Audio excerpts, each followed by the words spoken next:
Hey guys, what's going on? Justin Fuller, ex-Honda salesman, tech lover, and today your host, and we are going to be reviewing the 2025 Honda Pilot TrailSport. Is it worth the money? How does it stack up against other competitors? These are really good questions, and we're going to figure them out. Let's go.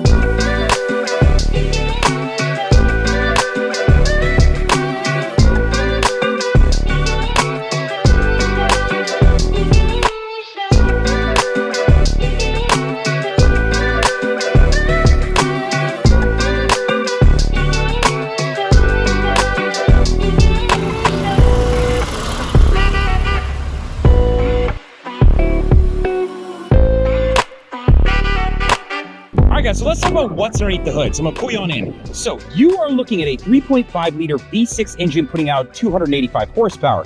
That's 262 feet-pound of torque running to a 10-speed transmission. So while we're at the front of the car, I want to do a comparison so you can see how does the 3.5 liter V6 putting out 285 horsepower stack up against other makes and models out in the world. All right, so I want to talk to you about MPGs, but first I wanted to give you an opportunity to check out the 18-inch beefy wheel that is sitting on this Pilot TrailSport. So take a good look at that.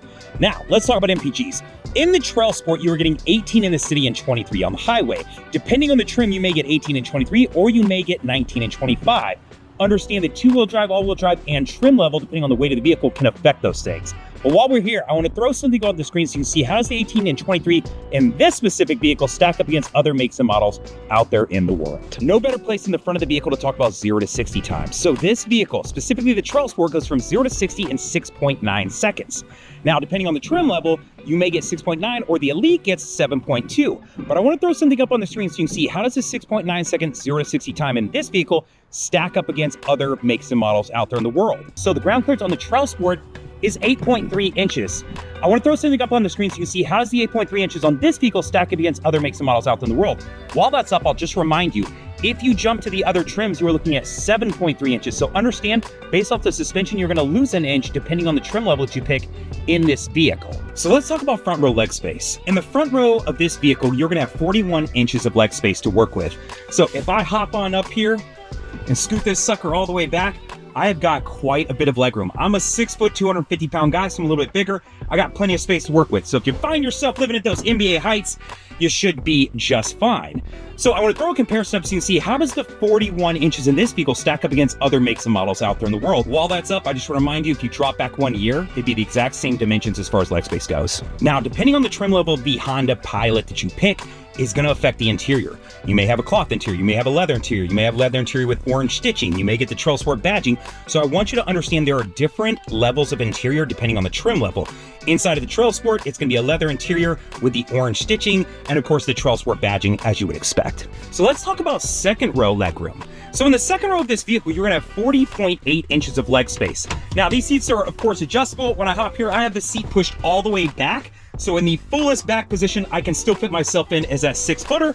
So kind of nice to know. Of course, this is in recline and push all the way back. I'd have even more space. So the second row is very usable. While we're here though, I want to point out something. One, you have captain's chairs in the TrailSport. So you're going to notice there's nothing here. There's a rubber grommet here that you can step over to get into that third row.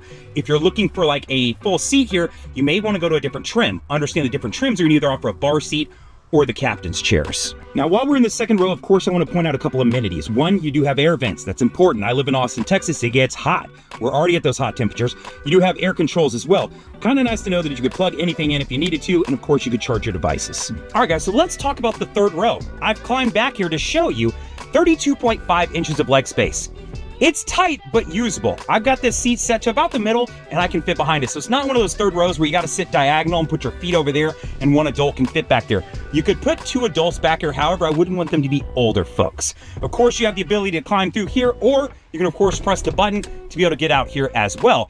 So while we're back here, I want to throw a comparison up so you can see how does the 32.5 inches of leg space in the third row stack up against other makes and models out there in the world. While that's up, I'll just remind you, if you drop back a year, wouldn't matter. You're going to have the exact same dimensions as far as your second row, third row, front row. While we're in the back, I just want to point out, of course, you do have air vents in the back of this vehicle. You do have cup holders, and you do have a USB-C. So let's take a second to talk about the 9-inch touchscreen that lives inside of the TrailSport. So depending on the trim level of Pilot that you pick the base model, you'll be looking at a 7-inch display screen. any of the other trims are going to offer this 9-inch color display. Now on here, of course, this offers Apple CarPlay and Android Auto. It is wireless, so I'm currently connected up to my Google Pixel without having to plug in. So arguably one of the biggest drawbacks to Android Auto and Apple CarPlay is that it doesn't allow you to activate and take advantage of all of the apps that you may have in your arsenal, right?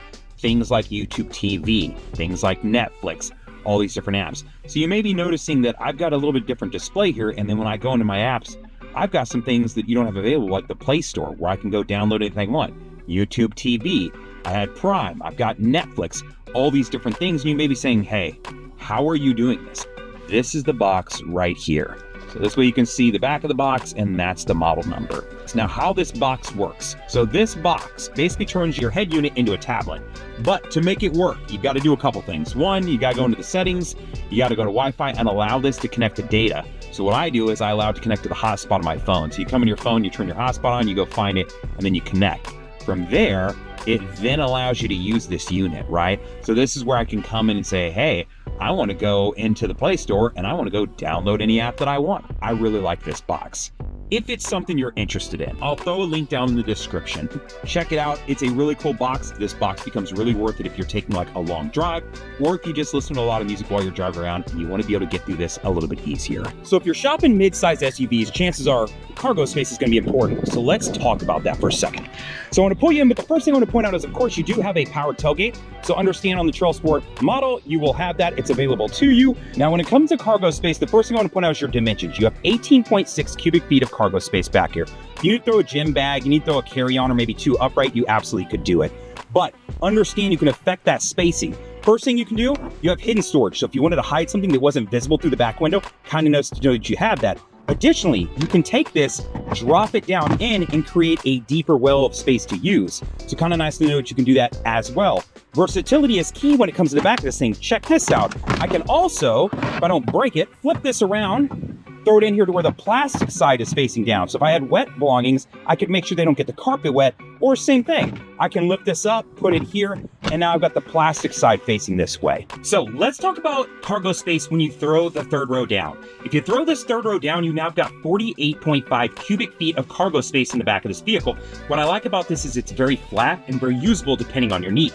So while we're here and we're talking about this, I want to throw a comparison up on the screen so you can understand how does the 48.5 cubic feet in the back of this vehicle stack up against other makes and models out there in the world. So if you fold down your second row, you now have 87 cubic feet of cargo space to take advantage of.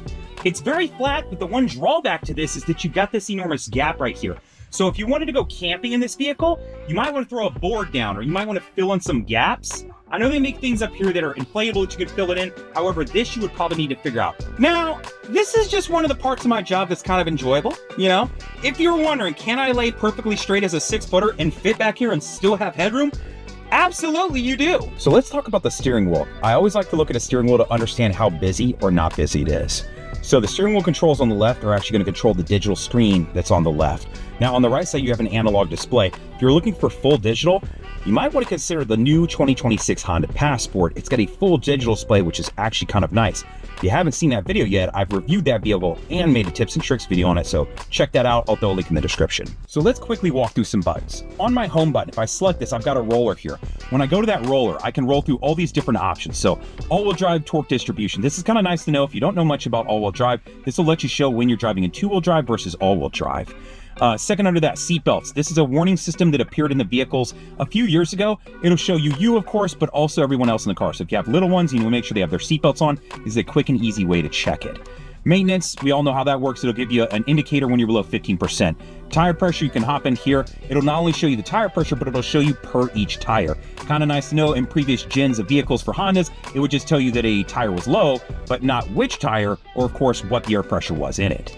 Safety support. This is where you're going to find some of those Honda sensing features. So the first feature indicated is road departure mitigation. Road departure mitigation is set up to where if I start to drive off the shoulder road, the car can give me an audible alert, flash in the dash, and then actually vibrate the wheel to say, hey, wake up, pay attention. The next feature is your blind spot indication system. Now, I think we're all pretty familiar with how this works now, but if you're not, what'll happen is I've got indicators in the mirrors. When I'm driving down the road, if somebody gets in my blind spot, the indicator will light up. If I then start to get over, I'll get an audible alert to let me know, hey, there is somebody there. The third feature is gonna be low speed braking. When you're backing up or going forwards, the car can actually apply the brakes to help prevent you from backing up into someone or hitting someone. Next one up is parking sensors. This car does offer parking sensors off the front and back of the car. So if you're looking for those indicators where it goes to let you know you're getting closer to something, that's exactly what this feature is. The next one is collision mitigation braking. So this uses the camera up in the front and the radar as you're driving down the road. If it's looking like you're going to rear in another car, it can give you an audible alert by detecting that car. Then it can flash in the dash, and if you don't apply the brakes, the car can apply the brakes to help prevent you from rear-ending that car. While we're talking about Honda sensing, I want to mention a couple other features that live over here. The first is going to be lane keep assist. That's this button right here. If I select this, you're going to see the same icon come up here in the dash. What that's using is the camera system up here to detect the lines on the road. So if I'm in, let's say, a middle lane on the highway, and I start to drift to the left or the right, and I start to leave my lane, it can actually correct for me and keep me centered and keep me in that lane. Now, the next feature is going to be your cruise control, specifically adaptive cruise control. So when I get up to the speed I want, I'll select this button. That'll hold my speed. The next thing I'll do is I'll select this button. This is going to show boxes up here. This will determine different intervals of space it'll keep between me and cars in front of me. So what that means is if I'm going down the road and I'm going 70 and the car in front of me is going 70 and then they drop down to 50, it can keep a designated amount of space between me and that car in front of me. And then when they speed back up, it'll take me back up to my designated speed. So I don't have to turn this feature on and off. It'll just adjust as we go. So let's talk about the center stack layout here for just a second so you can understand what that looks like. One, it's fairly wide and very usable, and it doesn't affect your leg space as far as the driver or the passenger. The second thing I want to point out is this vehicle does offer a wireless charger, so that if something comes in this specific vehicle, understand depending on the trim level of vehicle you pick, you may or may not have that available to you. All right, guys, so we made it through the entire video. Hopefully this was helpful to you. I want to ask you for a couple favors, though. One, will you press the like button? Helps push my video a little bit higher up that search bar so that others will find it. Two, leave a comment. If you feel like there's something I missed or something you have a question on, I hope you leave a comment so that I can try to answer it or somebody else in the group will answer it as well. Third, I hope you'll subscribe to the channel so when I produce videos like this one, you'll be one of the first people to receive them. And then fourth, I hope you'll share the video, man. If you got some friends who are searching or shopping for maybe a Honda Pilot or a Passport or maybe a midsize SUV and this might be on their list, I hope you'll share this video with them because I find that it's super helpful and it'll give them some comparisons to how this vehicle stacks up against other makes and models out there in the world. So other than that, like, comment, subscribe, all the things. Later, guys!